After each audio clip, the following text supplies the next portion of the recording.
Perkenalkan, nama saya Alexander Yakob Saimima dari kelas SIB Sistem Informasi ITB Stikom Ambon. Saya akan mempresentasikan mengenai sistem informasi rumah sakit menggunakan use case diagram, activity diagram, dan sekuensi diagram. Yang pertama adalah use case diagram rumah sakit.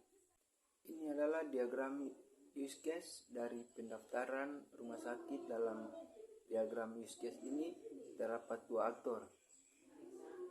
Yang pertama adalah pasien dan yang kedua adalah admin. Pasien dalam sistem ini dapat melakukan pendaftaran, kemudian pasien bisa mendapatkan notifikasi dari aplikasi.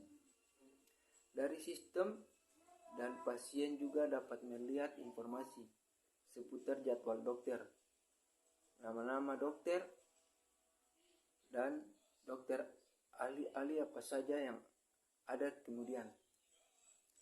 Setelah melakukan pendaftaran, pasien bisa mengkonfirmasi kembali pendaftaran yang telah kembali lakukan dengan setelah admin di sini. Admin dalam sistem ini dapat mengkonfirmasi kembali, mengkonfirmasi juga apa yang telah didapatkan oleh pasien. Kemudian admin dapat mengupdate dokter, yang maksudnya bisa mengupdate data-data dokter jaga yang ada. Admin yang dapat mengupdate kehadiran, cancel laporan, dan cetak laporan. Dan ini adalah diagram dari use case diagram rumah sakit. Dan berikut ini adalah activity diagram dari sistem pendaftaran rumah sakit. Yang pertama, pasien masuk web. Kemudian pasien melihat jadwal jaga dokter. Sistem akan memunculkan daftar jadwal jaga dokter dari data jadwal jaga dokter yang telah ada. Kemudian setelah itu pasien akan melakukan pendaftaran. Sistem akan memunculkan form pendaftarannya.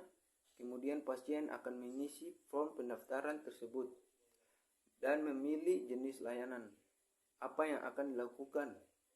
Nah, setelah itu sistem akan menyimpan data yang telah diisi pasien ke database. Nah, setelah itu juga sistem akan masuk ke daftar antrian untuk pasien dan proses pendaftaran rumah sakit dari activity diagram sistem pendaftaran rumah sakit. Dan yang terakhir adalah sekuensi diagram dari rumah sakit sebagai berikut. Pasien untuk dapat melihat dan mengecek jadwal dokter harus masuk ke sistem dan menunggu sistem mencari file jadwal jaga dokter.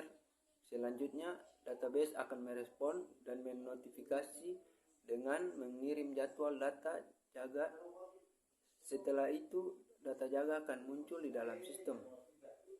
Selanjutnya, pasien mendaftar di sistem dan menunggu respon pemberitahuan formulir pendaftaran. Kemudian pasien mengisi data formulir pendaftaran dan menunggu konfirmasi jenis layanan dari rumah sakit. Dan setelah dikonfirmasi pasien untuk memilih jenis layanan, dan dengan sendirinya sistem akan menyampaikan data pasien di dalam database.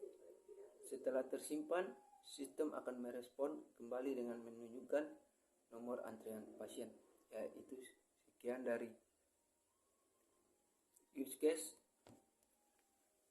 activity, dan sekuensi diagram dari rumah sakit. Terima kasih.